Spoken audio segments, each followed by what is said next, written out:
Halo Sobat Nawikrama TV, jujur saja, Sabah dan Sarawak butuh perubahan. Lihat aja realitanya, sudah berpuluh-puluh tahun bergabung dengan Malaysia. Tapi apa yang didapat? Infrastruktur tertinggal, layanan kesehatan seadanya, pendidikan yang katanya prioritas malah sering diabaikan. Padahal Sabah dan Sarawak itu kaya. Kaya sumber daya alam, kaya budaya, kaya potensi, tapi kok masyarakatnya masih merasa seperti anak tiri? Sebentar coba kita pikir, kalau ini soal ekonomi, harusnya kekayaan alam Sabah dan Sarawak bisa bikin rakyatnya makmur, tapi nyatanya hasil bumi mereka lebih banyak mengalir ke pusat, ke Kuala Lumpur, sementara mereka sendiri masih berkutat dengan pembangunan yang lambat. Sudah kayak sapi perah, diperas habis-habisan, tapi nggak dikasih makan cukup. Terus, kalau bukan soal ekonomi, mungkin ini soal politik. Tapi politiknya pun lebih mirip sistem feodal, kebijakan-kebijakan besar masih diatur. Pusat, otonomi ada, tapi setengah hati, suara rakyat Sabah dan Sarawak seringkali nggak punya dampak nyata. Jadi wajar kalau muncul pertanyaan, kalau begini terus buat apa tetap di Malaysia? Indonesia alternatif yang realistis. Nah sekarang mari kita bicara soal pilihan lain. Indonesia sebagian mungkin skeptis. Apa? Yakin Indonesia bisa lebih baik? Yakin, bukan karena Indonesia sempurna, jelas masih banyak PR yang harus dikerjakan, tapi karena Indonesia punya semangat yang berbeda. Di Indonesia, konsep persatuan itu bukan cuma slogan kosong. Kita punya pengalaman panjang bagaimana membangun daerah yang dulu tertinggal lalu berkembang. Lihat Kalimantan, lihat Sulawesi, lihat Papua yang mulai berubah, itu bukti bahwa pembangunan itu mungkin. Dan jangan lupa kalau Sabah dan Sarawak bergabung dengan Indonesia, mereka bakal langsung jadi bagian dari negara dengan ekonomi terbesar di Asia Tenggara. Posisi strategis mereka bakal diperhitungkan, bukan diabaikan. Sumber daya mereka bakal dimanfaatkan untuk kepentingan bersama, bukan untuk memperkaya segelintir elit di ibu kota. Ironi yang menyedihkan, yang lebih ironis, orang-orang Malaysia sendiri seringkali meremehkan Indonesia. Mereka bilang kita negara berkembang yang belum stabil, yang masih punya banyak masalah sendiri. Tapi kalau kita lihat lebih jeli, siapa sebenarnya yang lebih stabil? Indonesia punya demokrasi yang berjalan, meski ya masih banyak tantangan. Indonesia punya ekonomi yang tumbuh terus. Sementara Malaysia makin hari makin kehilangan daya saingnya.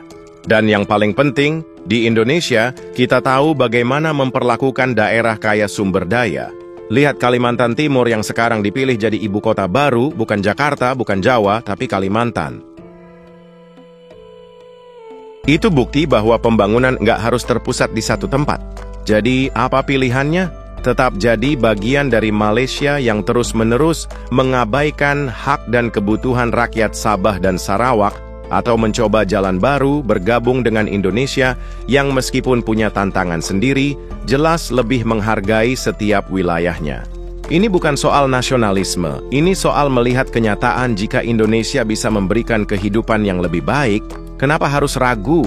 Jangan-jangan ini bukan soal bisa atau enggak, tapi soal berani atau enggak. Karena kalau kita bicara soal fakta, Sabah dan Sarawak punya banyak alasan buat cari jalan keluar. Selama ini mereka jadi sapi perah Malaysia, diberi janji-janji manis tentang pembangunan. Tapi realitasnya mereka harus puas dengan remah-remah. Udah berapa kali pemerintah pusat menjanjikan investasi besar, proyek infrastruktur atau peningkatan kesejahteraan, tapi lihat sekeliling, banyak desa masih ketinggalan zaman, jalanan banyak yang bolong, dan fasilitas kesehatan minim. Jadi kalau ada yang bilang Sabah dan Sarawak harus tetap di Malaysia karena stabilitas, kita perlu tanya stabilitas buat siapa? Buat Kuala Lumpur atau buat rakyat Sabah dan Sarawak? Indonesia rumah yang lebih baik. Oke, mungkin ada yang skeptis. Indonesia juga masih banyak masalah, benar, tapi beda antara punya masalah dan jadi masalah. Indonesia nggak sempurna, tapi Indonesia nggak membiarkan daerahnya mati pelan-pelan. Kita lihat Papua yang selama puluhan tahun tertinggal. Sekarang mulai digarap serius, infrastruktur dibangun, konektivitas diperbaiki, anggaran dinaikkan, otonomi khusus dikasih, bahkan pemekaran daerah untuk mempercepat pembangunan dijalankan. Sekarang lihat Kalimantan Timur. Tadinya cuma provinsi kaya sumber daya yang sering dianaktirikan, tapi apa yang dilakukan Indonesia? Dibuat jadi ibu kota negara, itu artinya perhatian pemerintah pusat nggak lagi cuma di Jawa. Ini langkah nyata, bukan sekedar janji kosong. Bayangkan, kalau Sabah dan Sarawak masuk ke Indonesia, alih-alih jadi provinsi pinggiran yang dianaktirikan, mereka bisa jadi pusat ekonomi baru, pelabuhan internasional bisa dikembangkan, pariwisata bisa digarap serius, jalur perdagangan bisa diperluas, bahkan bisa jadi pusat strategis untuk industri migas, perikanan, dan manufaktur. Dan jangan lupa, ini juga soal martabat. Sabah dan Sarawak bukan cuma soal ekonomi, ini juga soal harga diri. Berapa kali suara rakyat Sabah dan Sarawak diabaikan di parlemen Malaysia? Berapa kali mereka dianggap provinsi jauh yang cuma dibutuhkan kalau ada pemilu? Berapa kali kepentingan mereka dikesampingkan demi stabilitas nasional? Kalau bergabung dengan Indonesia, mereka bukan cuma dapat pembangunan, tapi juga pengakuan di Indonesia. Setiap wilayah punya hak, yang jelas, mereka nggak bakal jadi sekadar pelengkap, tapi bagian dari kekuatan utama bangsa. Punya keputusan berani. Untuk masa depan yang lebih baik, jadi Sabah dan Sarawak harus tanya ke diri mereka sendiri, mau terus-terusan jadi anak tiri Malaysia, atau mau jadi bagian dari negara yang benar-benar peduli. Kalau mau terus bertahan di Malaysia, silakan. Tapi jangan kaget kalau 10 hingga 20 tahun ke depan, keadaan tetap sama.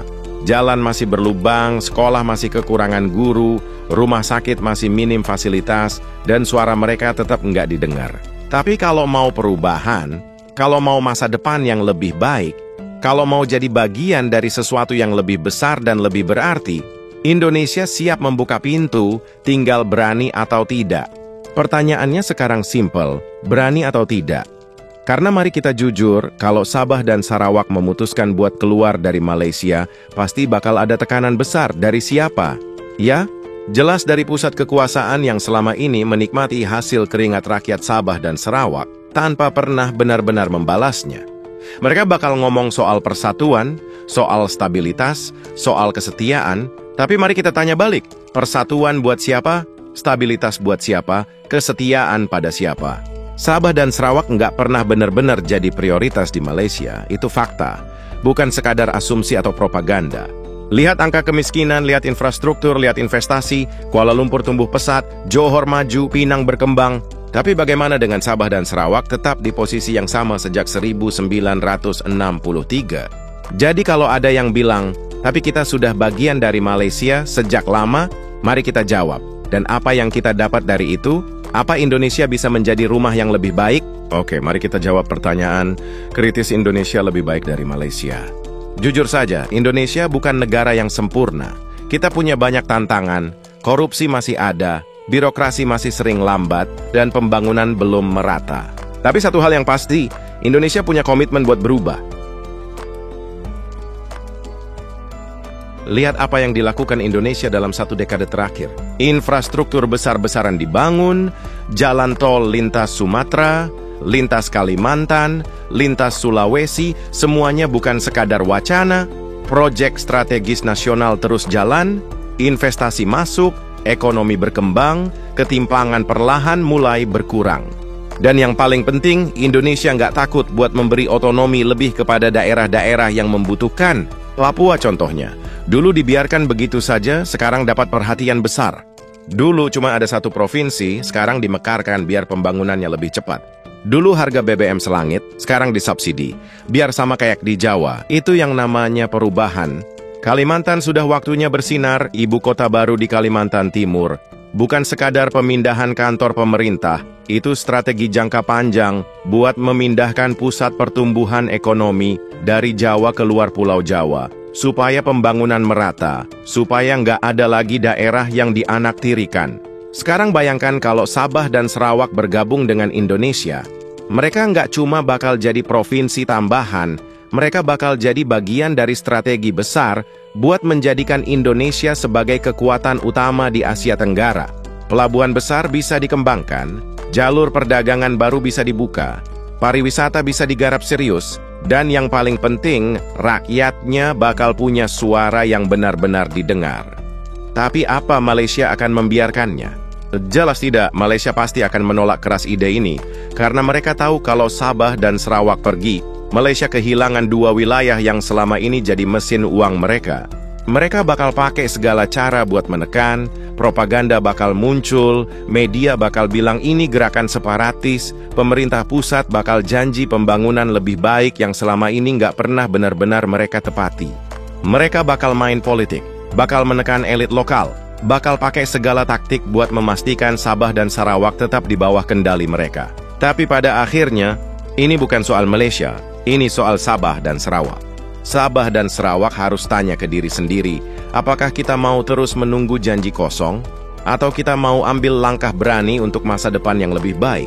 Indonesia bukan sekedar alternatif, tapi solusi. Bergabung dengan Indonesia bukan cuma soal ekonomi, bukan cuma soal politik, ini soal identitas, soal harga diri, soal masa depan.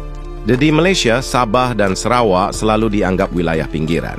Di Indonesia, mereka bisa jadi pusat pertumbuhan baru di Malaysia.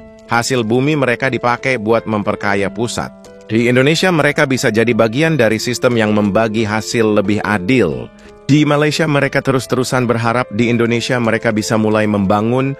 Ini bukan mimpi, ini peluang nyata. Dan seperti yang tadi dibilang, tinggal satu pertanyaan yang harus dijawab, berani atau tidak.